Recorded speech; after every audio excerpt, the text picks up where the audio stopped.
What's up? Akin yan. Si Jardine, hindi ako. Ayan na. Networking. Pakita, ba't di namin ikwento? Daily vlog. Daily in the sense. Pero dito nag-uusap kami twice a week. Tapos dito yung concept, lalabas na ako as a podcaster. Kasi pag ako nag-interview, so yun yung tsura niya. Baby, cheers brother. Yeah. Ito yung tsura nung ads mo. Dahil nung ads nung break. Alright. MR2 par.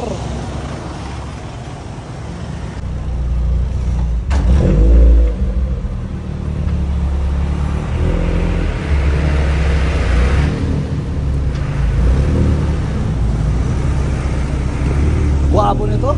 Ayan o. Guwapo o. Kasi mga kotse nakatambay. Tapos si Mr. Downtown.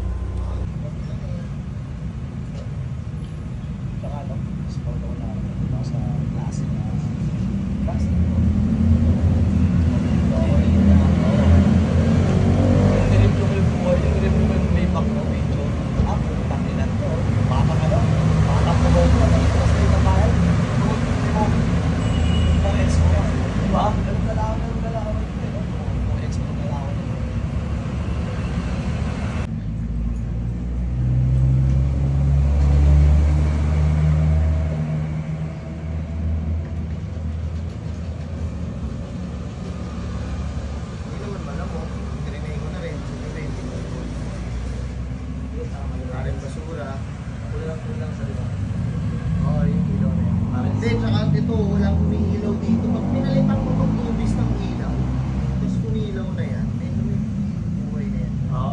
Sa buong ito, walang umiilaw kasi.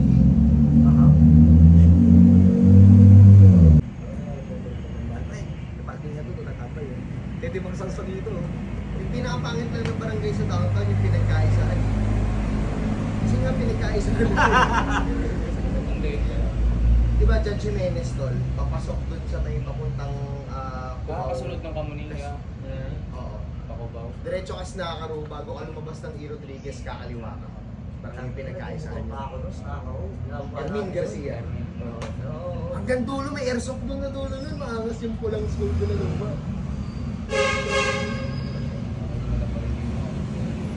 Kasi ano yun, Kamuning, tas pinagkaisaan. Kasi pag sumunod pa na lumabas na, wala na, ano na yun eh. Immaculate Conception na yun eh. 11-12 na yan. 11-12 na.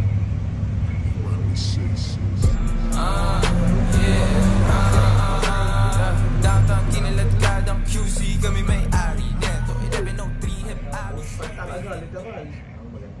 Tapos nilalagyan nila ng emblem ng STI yan kasi STI. Malamig sa labas, nasa pipe malakit malakas. Walang stripe, di pwede umangkas. T-shirt, white, buwaga ng swag. Totoo lang ako, di ako balagbag. Todo nakalaban, di pa ako malaglag. Di nila malaman-laman ang